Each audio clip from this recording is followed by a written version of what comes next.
Welcome to the Best 5-Minute Wine Podcast. I'm your host, Forrest Kelly. From the seed to the glass, wine has a past. Our aim at the Best 5-Minute Wine Podcast is to look for adventure at wineries around the globe. After all, great minds think alike. Let's start the adventure. Our featured winery is... We continue our conversation with Vint. That's Vint.co.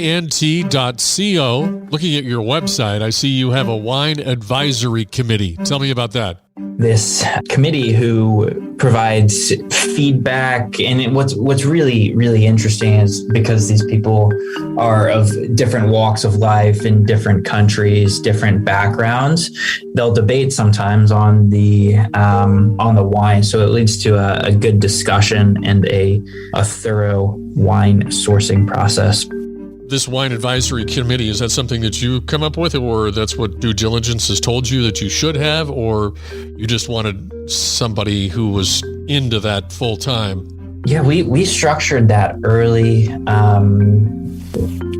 in the life of Vint. So in 2020, we started to work on the wine investment committee to get the world's best. We thought it would be a way to comprehensively do analysis and source wines from across the world. So they've certainly been an asset. It also lends trust and credibility to us having two of the 50 masters of wine in the U.S. Working with us.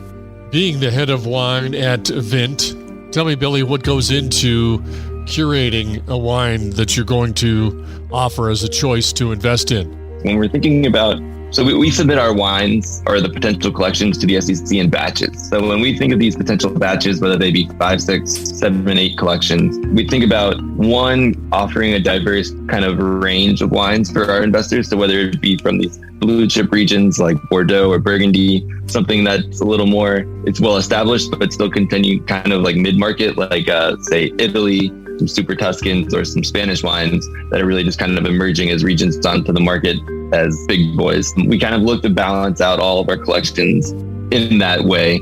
We also, in our collection mix, throw in 20% whiskey. Some of our whiskey collections have been 2 bottles. I can't say exactly yet because it's not SEC qualified, but one of our potential upcoming ones is going to be just a single bottle. So when it comes to value, we're not necessarily tied to quantity. We're just looking for the quality and what we think would be good offerings for our investors. Okay. Let's turn the spotlight over to Brady. Now, Brady, being the head of the investor relations department, what things do you encounter? I think, in the part of the industry that we work in, there's a lot of education that always needs to happen, regardless almost of who the potential investor is that comes to us. Folks that have experience handling their own investments maybe don't know as much about wine and aren't as sure about navigating which collections they should invest in, or which market trends they should be looking out for. Then there's, on the other side of the spectrum, there are folks that we get in that have a passion for wine and interest in wine and don't know that much about the economics of investing in wine as an asset class. And so there's always education that needs to happen. Almost, I'd say for 90% of folks that come in will fall on one of those sides of the spectrum, and there's education that needs to happen. So that's a huge part of our business. That's a huge part of the way that we engage people in this industry, bringing them into the world of wine, but also, educating them on our platform and the benefits of our platform. It often provides a new conversation for them every time. So I find that people are usually pretty interested to hear how we're setting this up. We found that I think we fit really well into the alternative investment space. And, there are other platforms out there that do wine as well and that do trading cards and art and all kinds of things. Basically, any asset that goes up in value over time, people are starting to fractionalize it. And I think the wine stands out among those in that it's the only asset that I can think of that, even as the supply is going down and demand is increasing, the actual product is physically getting better.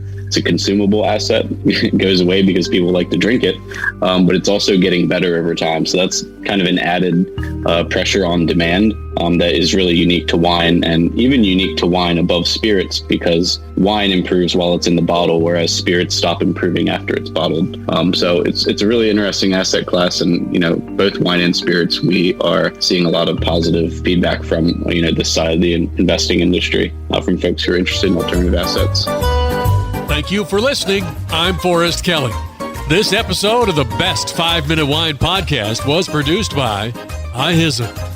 If you like the show, please tell your friends and pets and subscribe.